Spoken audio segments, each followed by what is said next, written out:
Welcome to Tar Heel Monsters, everybody. If you were directed here through a link on my other channel, Miss Lola's Hair and More, thank you so much for joining me.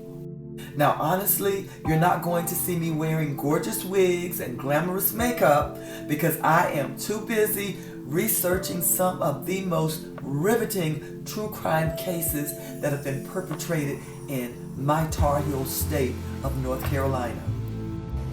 Now, this story tugs at my heart because I love children. Anybody that hurts a child, you're going to have problems with me. Mr. Bob, would you please, sir, tell the story? Yes, ma'am. 911, what is your emergency? They're all dead. They're all dead. Oh, what happened? I don't know. Send someone now, please. They're all dead. Ma'am, where are you? 903 3rd Street. Please hurry. Oh my God. We're sending police right now. Police in Bakersfield, California arrived within minutes and entered into a house of chaos and carnage. A family of 5 had been savagely murdered, shot to death. 39-year-old Joni Harper lived at the residence with her 3 children, Marquez 4, Lindsay 23 months, and Marshall 6 weeks, and with her mother Ernestine Harper 70. Police found Ernestine shot twice in the face at close range and laying in the hallway near her bedroom. In another bedroom, police found the bodies of Joni and the children. Joni was face down on her bed, dead from several bullet and stab wounds to her head, chest, and back. Lindsay lay on her left side at the foot of the bed in her little blue dress. She had been killed with a single gunshot wound to the back. Mark was beside his mother on the bed, covered by a sheet. He had a gunshot wound to the right side of the head. His eyes were wide open. Police theorized that he awakened before the murders and witnessed the horror. He had been so frightened immediately before his death that he had bitten his right hand down to the bone. Marshall was thought to be missing, but after a search, was found under a pillow near his mother. He had been shot in the back just like his sister. Police learned that Joni was married. Her husband, Vincent Brothers, wasn't living in the home. He and Joni had separated 3 months ago. They were also told that 4 days prior, he had flown out of Los Angeles International Airport to Columbus, Ohio, to visit his brother and family. Initially, this information essentially ruled out the husband. What police were told next made him seem even more like a most unlikely suspect. Vincent Brothers was a popular educator, well-known and respected. By all accounts, he was a gentle man who loved his family. He met Joni Harper at Fremont Elementary School, where he was vice principal, and she was the supervisor for security. According to a family friend, Vincent Brothers was a wonderful father and very kind to Joni. She thought he was an incredible person. He became the love of her life. They married in January 2000 and became doting parents to their children. They became a team. Both showed real passion for helping children succeed. They were known for going above and beyond for the local kids, routinely walking them home after school. Children were often heard saying, "He's the best principal we ever had." The Harper home appeared to have been ransacked. Cash, cards, a TV set, and other valuables left in plain sight made detectives consider that the crime scene may have been staged. The killings were done in a way that was very targeted and goal-driven. The killer had gone in and efficiently killed every single person, with a bit of extra post-mortem stabbing for the wife, as though they particularly hated her. The baby could in no way have impeded a robbery or acted as a witness, so why kill him? The crime also didn't make sense in the very unlikely case of a random sadistic thrill killer coincidentally targeting the family. From first appearances, Vincent Brothers was an unlikely suspect. Under closer scrutiny, investigators realized there was another side to him. Eddie Harper, Joni's brother, told them that Vincent had a reputation for infidelity and violence toward women. He had had 2 brief marriages before. Both marriages ended because of his womanizing and physical abuse. Less than 2 years after they were married, Joni found out that Vincent was cheating and had the marriage annulled. Still, she wanted her children to have a father. She wanted her and Vincent to be husband and wife. Mainly, she wanted him to really become involved in their children's lives. It seemed that Vincent wanted that too, and began a study program with a local minister. In January 2003, he and Joni secretly remarried. A few months later, their 3rd child, Marshall, was born.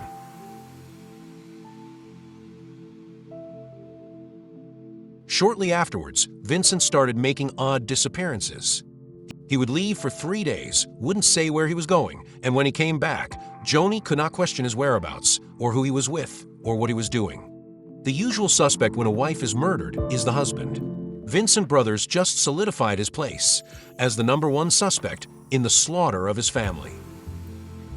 Law enforcement would spend countless hours gathering evidence to poke holes in his seemingly impenetrable alibi.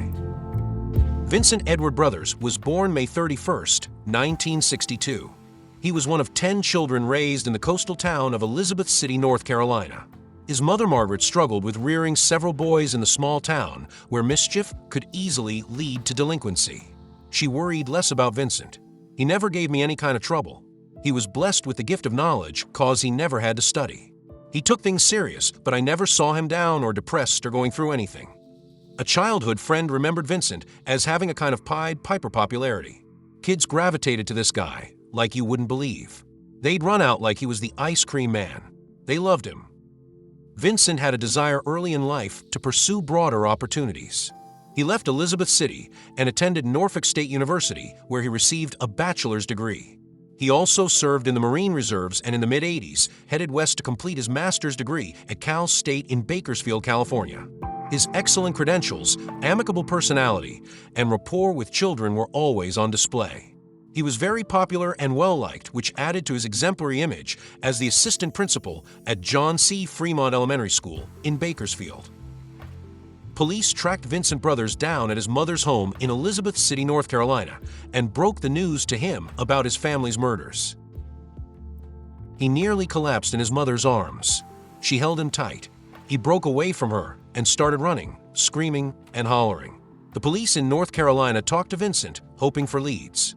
According to the detectives that interviewed him, he was crying, inconsolable, and at one point asked for a trash can because he was so sick to his stomach that he might throw up. Still, as the husband, he was an automatic suspect, so at the request of Bakersfield police, he was arrested in Elizabeth City. Within hours, North Carolina announced that they were releasing him for lack of cause. Vincent Brothers was free to return home. When he got to Bakersfield, he entered into a limbo state. His family was dead. He was now famous for the worst of reasons. The town of Bakersfield was nervous. Many of the folk didn't know what to believe. A murderer? Of his own kids? Impossible. Maybe Vincent's wife and children weren't even the intended victims. Maybe the target was actually Vincent's mother-in-law, Ernestine Harper. After all, as a community activist, she'd been working closely alongside some very rough characters, including murder suspects. Police looked into that angle, but found no evidence that indicated the possibility. The brutality of the crime was unthinkable. The monster responsible for the horrific murders of 5 people, 3 of them precious babies, must be apprehended and brought swiftly to justice. Vincent Brothers had an alibi for the time his family was murdered, so he could not possibly be the killer. He was thousands of miles away in Ohio when his family was murdered. He had taken a break for the July 4th weekend and flown east to Ohio to visit his brother Melvin. He and Melvin then drove to North Carolina to see their mother.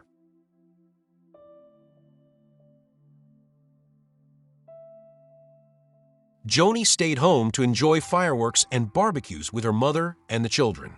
The last time Joni Harper, Ernestine Harper, and the children were seen was at church on the 6th. The murders most likely took place just after the victims returned home from the worship services. Anxiety about the possibility of a serial killer began to fade. The police couldn't find the murder weapon. The killer had entered and exited the house through a sliding glass door, but with all the chaos and carnage at the scene, forensics provided no real clues. Despite his alibi, Vincent remained the prime suspect in the mass murder of his family. Police continued gathering evidence to poke holes in his alibi. May 2007, 4 years after 2 women, 2 small children, and an infant were slaughtered, exterminated, the state of California was finally ready to claim in court that Vincent Brothers, popular educator, elementary school vice principal, drove across the country and back to obliterate his own family. The community was divided over whether or not Vincent actually committed the murders. Many people, especially in the school system, believed that he was not capable of such a crime. In her opening statement, Kern County Deputy District Attorney Lisa Green laid out the timeline of how Vincent Brothers murdered his family. On Wednesday, July 2nd, he flew to Columbus, Ohio, and rented a Dodge Neon. Thursday or Friday, July 3rd or 4th, he drove to Bakersfield. Sunday, July 6th, he murdered his family. Monday, July 7th, he returned to Ohio late that night. Tuesday, July 8th, he drove with his brother Melvin to North Carolina, the day Joni, her 3 children, and her mother were found dead. Attorney Michael Gardina opened for the defense.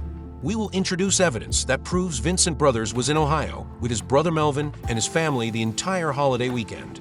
There is a total lack of physical evidence to tie him to the crime scene. The fundamental linchpin of our case is the physical impossibility for Vincent Brothers to make such a trip.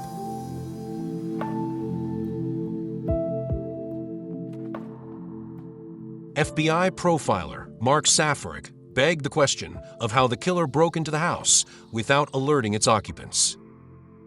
That based on Ernestine's level of security, that he wouldn't be able to just get into the house. He couldn't use a key to get into any of the doors except the door from the garage into the laundry room. And then it's like, I realized I might be the primary suspect because, I'm married to her. We're separated. We don't have a good relationship. I'm involved with another woman. Clearly, I'm going to be the focus. So I need to throw that focus somewhere else. Hence the staging, to make it look like it was gang related or robbery, something else.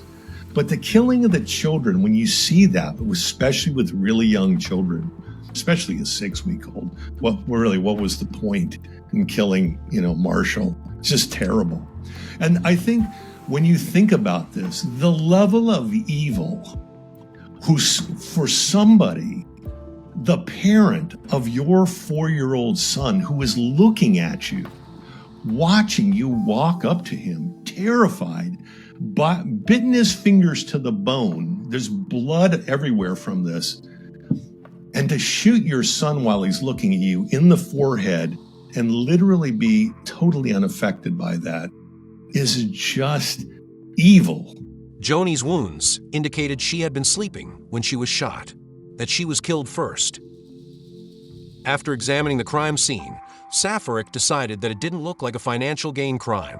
Post-mortem, the killer had placed pillows and blankets over the bodies of the youngest victims. The youngest child wasn't found by investigators until they were at the crime scene for 3 hours. The pillow covering him was moved. This depersonalization of the children indicated to Safaric that their killer was upset by their death. During the lengthy investigation of the murders, crime scene investigators found items dumped on the laundry floor to make the scene look like a robbery. Among those items was part of a latex glove. DNA was found that matched Vincent Brothers. It wasn't considered damning because he once lived in the house, but a former student of Vincent saw him near the family home during the time he supposedly wasn't there.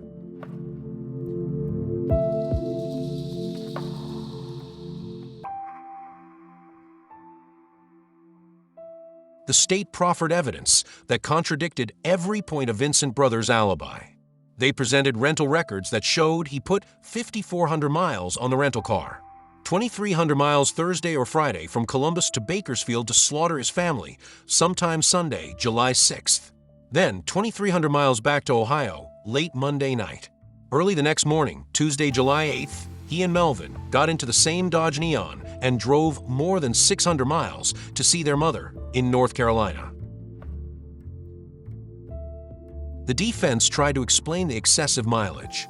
Some rental car attendants don't actually look at the odometer when they get the car back. They just put down a number, basically to check it back in and get the person on their way.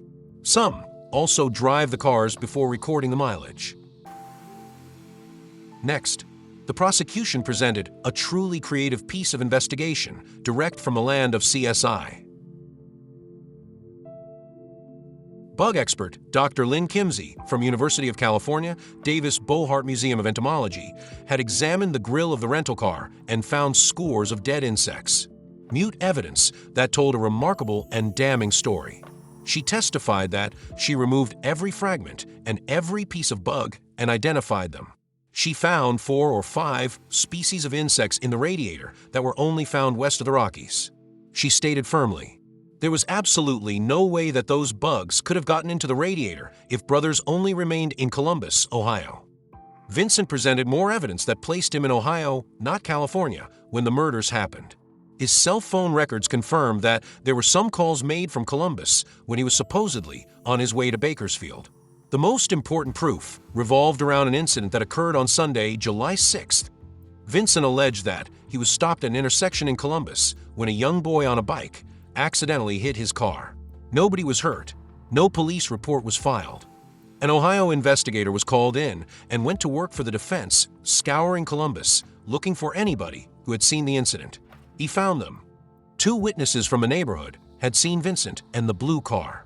The prosecution delivered quite a surprise when they suddenly put a witness on the stand who told a completely different story about a cyclist hitting Vincent's car on a Columbus street corner. The witness was a car salesman. He testified that it wasn't Vincent who had the accident, it was him. As soon as I started moving, this little boy came with his bicycle and hit me on the side of my car. The state called the mother of Vincent's adult daughter to testify about the abuse she had experienced at his hands. They dated in college, then moved in together when she became pregnant. She told the court that Vincent was a serial cheater, that he had hit her after she confronted him about one of his unexplained disappearances.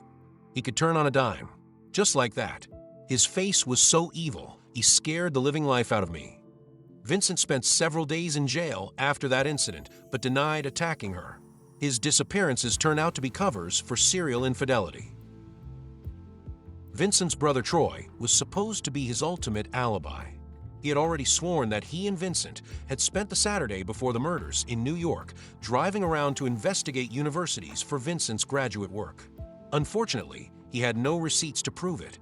When it came time for him to come into the courtroom and tell his story, he left the court, never to return and never to testify for his brother. The courtroom was buzzing. Why had Troy disappeared?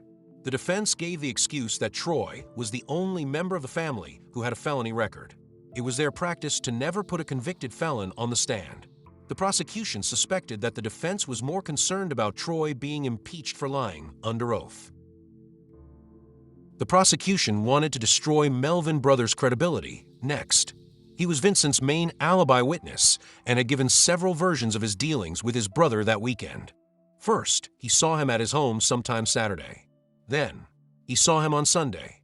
His story kept changing.